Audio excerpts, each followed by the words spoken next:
Why do we flinch when there's no apparent danger? Why do we shut down communication just when connection is most needed?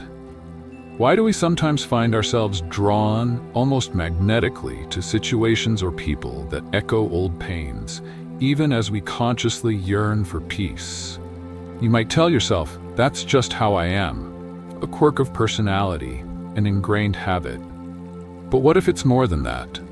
What if these reactions are whispers from a past you don't fully remember, echoes of experiences that shaped you in silence? Welcome, seekers of understanding, to Buddha on My Mind channel. My life's work lies at the fascinating intersection of Western psychological exploration and Eastern contemplative wisdom, particularly the profound insights of Buddhism. Today, we delve into a topic that touches the core of our adult lives, the lingering impact of childhood experiences, especially those subtle, often invisible wounds that Carl Jung, a true pioneer of the psyche, identified as profoundly influential. The video transcript we are exploring, Carl Jung explains the childhood traumas that still sabotage you without you knowing, speaks of trauma not just as overt, catastrophic events, but as the quiet, persistent ache of what was missing. The unmet needs, the invalidated feelings, the emotional absences. Jung believed these experiences don't simply fade. They become embedded in our unconscious, shaping our reactions, relationships, and sense of self-worth, often without our awareness.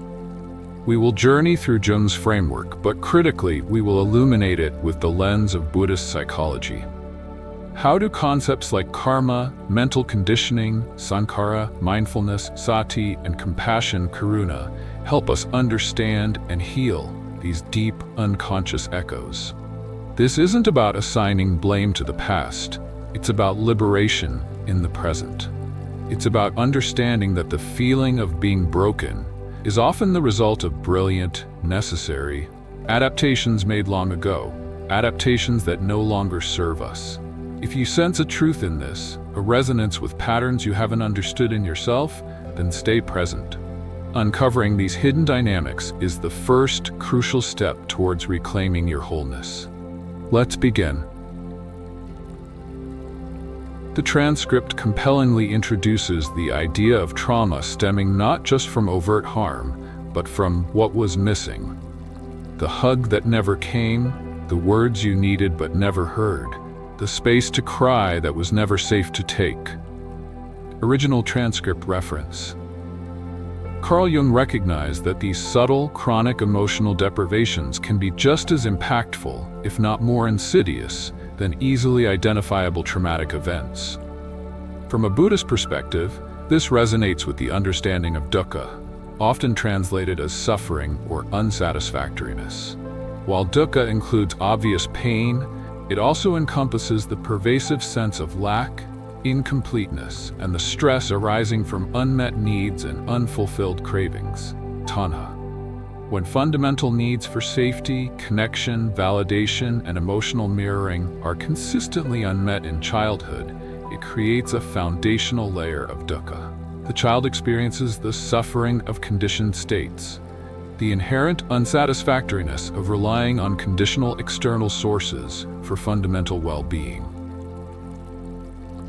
The transcript explains that when these needs aren't met, the psyche adapts. The child learns to suppress certain aspects of themselves to maintain connection or ensure safety.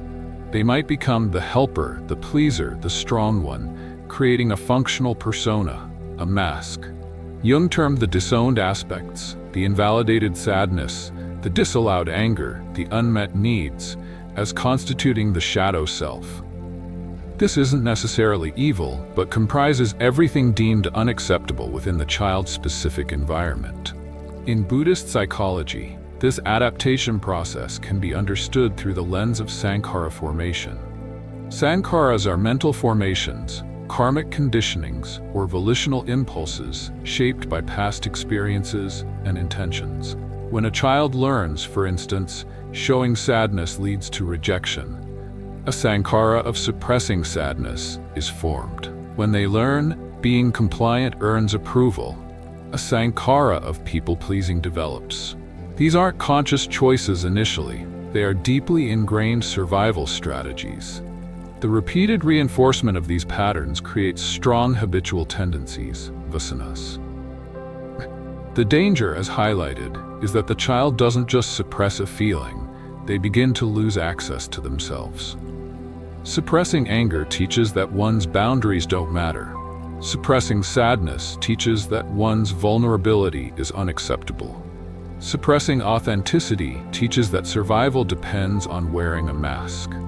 This is a form of psychic fragmentation, where parts of one's genuine experience are walled off, deemed unsafe or unworthy. This creates an internal split, a disconnect from one's own authentic experiencing, which is a deviation from the wholeness and integrated awareness sati sampajanya encouraged on the Buddhist path. The functional persona, the adapted self, becomes a manifestation of the ego construct, atta, built for survival, but obscuring the deeper potential for authentic presence and connection. Consider a child growing up in a household where intellectual achievement is highly valued, but emotional expression is subtly discouraged or ignored.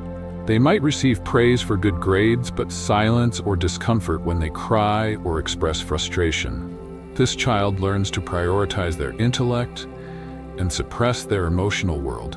They become the smart one, the rational one. The sankhara formed is, emotions are inconvenient, unimportant, unsafe. Their shadow might then hold their unexpressed vulnerability, their need for emotional comfort, perhaps even their creative or intuitive impulses, which were deemed less valuable than logic. This adaptation ensures connection with the caregivers based on the accepted currency, intellect, but at the cost of fragmenting their inner world. Jung's crucial insight, echoed in the transcript, is that what remains in the unconscious continues to influence us from behind the scenes. Those unprocessed experiences, the exiled shadow parts, the sankharas formed in childhood, don't disappear. They become the hidden drivers of our adult reactions, relationship patterns, and emotional landscape. The transcript gives poignant examples: craving closeness, yet feeling overwhelmed by intimacy, chasing success only to sabotage it, offering support, but feeling unseen. These contradictory behaviors often leave adults asking, "What's wrong with me?" Jung's answer, and one that aligns with a compassionate Buddhist view, is that nothing is inherently wrong with you. Instead, there's just a younger version of you, still trapped in a reality where their needs were unmet. This is the emotional time capsule, the trauma stored not just as memory, but as embodied reaction patterns. Buddhism explains this persistence through the concepts of karma and paticcasamuppada, dependent origination. Our past actions and mental formations, karma leading to sankhara, create predispositions. When conditions in the present resemble past situations, e.g., someone getting close triggers the old intimacy feels unsafe sankhara, the pattern automatically plays out, driven by the chain of dependent origination. Contact leads to feeling, feeling leads to craving, aversion, craving, aversion leads to clinging, clinging leads to becoming, and so on, perpetuating the cycle of reactivity, samsara. This happens largely unconsciously until awareness is cultivated. The transcript notes that culture often teaches us to move on, let it go, dismissing the inner world. But Buddhism emphasizes the necessity of turning inward with mindful investigation, Dhammavicaya. Trauma, especially developmental or relational trauma, isn't just an intellectual memory. It's something your body carries, something your nervous system stores, something your identity adapts around. This aligns perfectly with Buddhist practices focusing on mindfulness of the body, Kayagata Sati. Practices like attending to breath sensations, body scanning, Vedananupasana applied to body, and noting physical tensions are crucial. Why? Because the body is where these unconscious patterns, these sankharas, often manifest first as subtle, or not so subtle, tensions, constrictions, or visceral reactions. The flinch, the tight chest, the shallow breath, these are the body remembering the past threat. even when the conscious mind doesn't. By bringing kind, non-judgmental awareness, sati and metta, to these bodily sensations, we bypass the often rationalizing conscious mind and directly access the stored experience. This allows the frozen energy, the unprocessed emotion held in the body, to finally be met, felt, and potentially released or integrated. Without this embodied awareness, we remain fragmented, living primarily in the functional parts, while the exiled parts continue to pull the strings from the shadows. Imagine someone who felt consistently criticized by a parent. As an adult, even mild feedback at work might trigger an immediate defensive reaction, a tightening in the stomach, a sharp tone of voice. Consciously, they might know the feedback is reasonable, but unconsciously, the sankhara associated with criticism equals danger, worthlessness, is activated, triggering the nervous system's defense response stored from childhood. Only by mindfully noticing the physical sensation, the tight stomach, and the feeling, fear, anger, as they arise, without immediately reacting, can they begin to decouple the present situation from the past trauma. They start to see the pattern itself, the echo of fragmentation. If the wound stems from fragmentation and suppression, then healing, as both Jung and Buddhism suggest, is not about eliminating the past or becoming someone entirely new. It's about reclamation and integration. The transcript quotes Jung: "The path to healing wasn't about eliminating the past but reclaiming it, retrieving the lost parts of yourself." This retrieval allows the return of suppressed capacities, to feel, to trust, to belong to yourself first. This resonates deeply with the Buddhist path, which isn't about destroying the defiled mind, but about purifying it, allowing its inherent luminous nature, often called Buddha nature in Mahayana traditions, to shine through. The lost parts, the exiled anger, sadness, fear, but also joy, creativity, sensitivity, are not to be eradicated, but to be met with mindful awareness, sati, and compassion, karuna. When we bring awareness to a suppressed feeling like anger, we don't aim to destroy the anger, but to understand its roots, often unmet needs, fear, or perceived injustice, and to untangle the reaction from the raw energy. By meeting it with non-judgmental presence, its compulsive power diminishes. We reclaim the energy that was bound up in suppression or unconscious reactivity. The transcript insightfully notes that our current emotional patterns were often brilliant strategies for survival, but have become prisons. Recognizing this is crucial.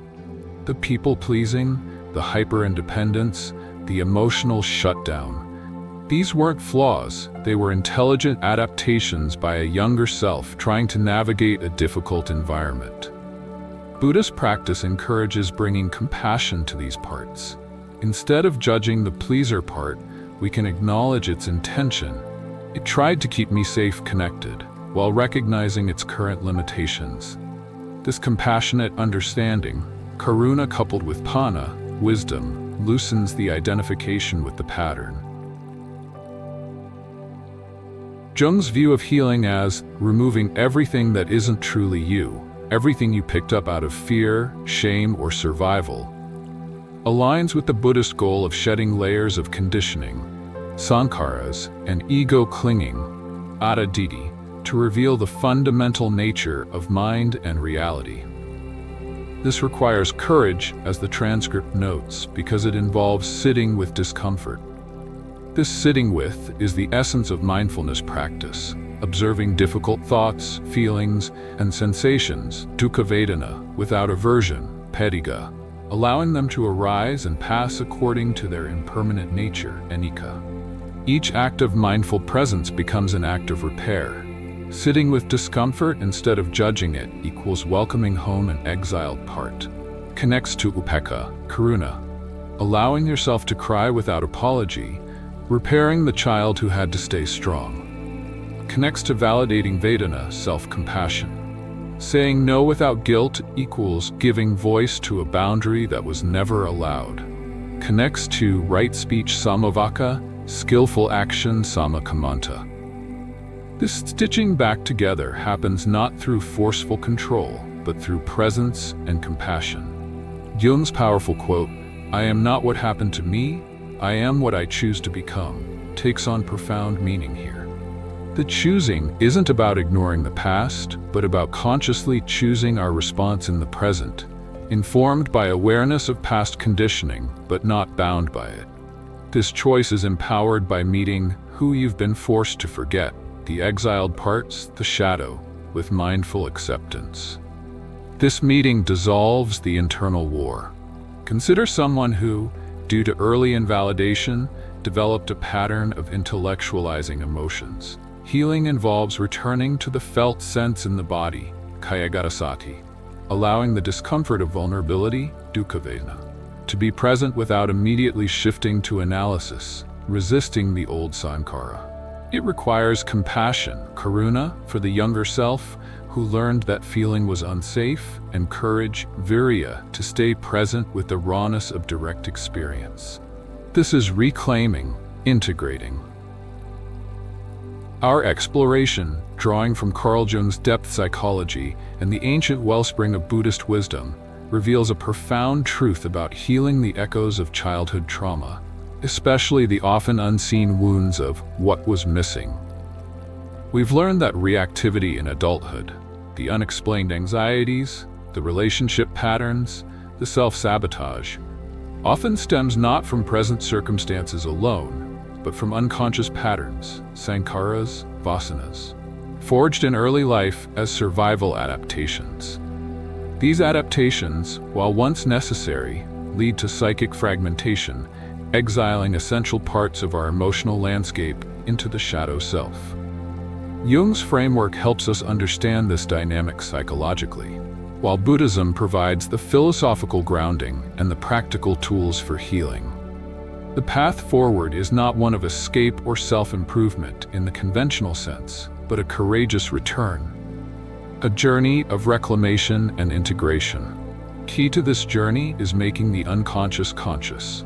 Through mindfulness, sati, particularly awareness of bodily sensations, kaya, feelings, vedana, and mental states, citta, we begin to observe these patterns without judgment and without automatically reacting. We see the emotional time capsule for what it is, stored conditioning, not inherent flaws. This awareness must be met with compassion, karuna, especially towards the younger, wounded parts of ourselves whose needs were unmet. We learn to relate to our shadow aspects, not as monsters to be slain, but as protectors who employed the best strategies they knew at the time, strategies that now require updating through wisdom, panya. Healing involves accepting all parts of our experience with equanimity, upekkha, understanding the impermanent, anicca, nature of thoughts and feelings, and recognizing the illusion of a solid, unchanging self, anatta. We stop fighting reality and learn to navigate discomfort with presence rather than resistance.